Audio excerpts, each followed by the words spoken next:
And speaking of his imagination, he did have a very unique painting called The Monument to the American Republic. This has to be one of the most unique and creative paintings I've ever seen from the 1800s.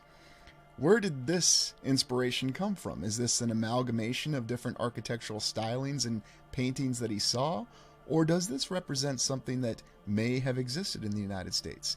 And again, I know you'll be saying speculation, but it's rather odd that during a time frame when people were certainly not encouraged to use their imaginations and had to be very pragmatic and very hard workers, because how else do you explain all that incredible infrastructure that was thrown up across the entire United States in under a 100-year period, then where was someone going off with their imagination being able to bring all this together?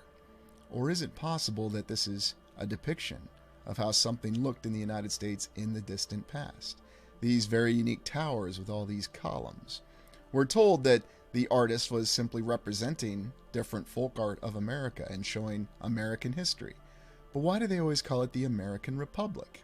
And indeed, looking closer, you can see what's supposed to be historical events that are represented within the walls, on the columns, and yet we also still see the Roman Greco architecture.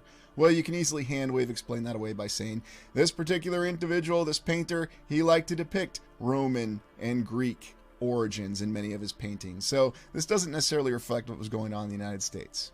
But isn't it interesting we have such a conflicting account? What are your thoughts on the American Republic? What's the real history?